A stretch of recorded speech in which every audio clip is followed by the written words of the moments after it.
größte Kryptobörse Chinas Huobi teilte mit, dass sie nach den Verboten der chinesischen Regierung die Benutzerkonten bis Ende des Jahres kündigen wird. Der Konzern wird sich auch noch von den ausländischen Geschäften zurückziehen, weil die Regierung gegen die Kryptobranche vehement vorgeht.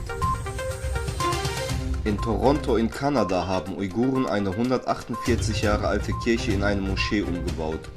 Die Mount Carmel-Kirche wurde 1873 errichtet und wurde nun in Islamisches Kulturzentrum der Uiguren in Kanada umbenannt.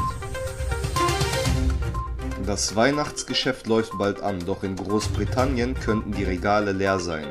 Es fehlen Lkw-Fahrer. Jetzt will London mit Sondervisa Ausländer locken. Südkorea hat Nordkorea zur raschen Wiederaufnahme der Kommunikation über ihre ungenutzten Verbindungen aufgerufen. Das Vereinigungsministerium in Seoul nannte am Sonntag eine Stellungnahme der einflussreichen Schwester des nordkoreanischen Machthabers Kim Jong-un, Kim Yo-jong, von Samstag bedeutungsvoll.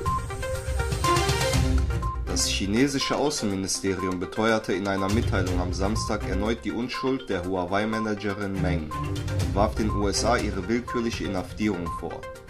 Von einer politischen Verfolgung eines chinesischen Staatsbürgers und der Unterdrückung eines chinesischen Hightech-Unternehmens war die Rede. Die radikal-islamischen Taliban haben internationale Fluggesellschaften aufgefordert, ihre Flüge am Flughafen Kabul wieder aufzunehmen. Alle technischen Probleme am wichtigsten Flughafen des Landes seien behoben, erklärte ein Sprecher des Außenministeriums. 3 Menschen sind am Samstagnachmittag bei einem Zugunglück auf dem Weg von Chicago nach Seattle ums Leben gekommen. Dies teilte die nationale Eisenbahngesellschaft Amtrak auf ihrer Webseite mit.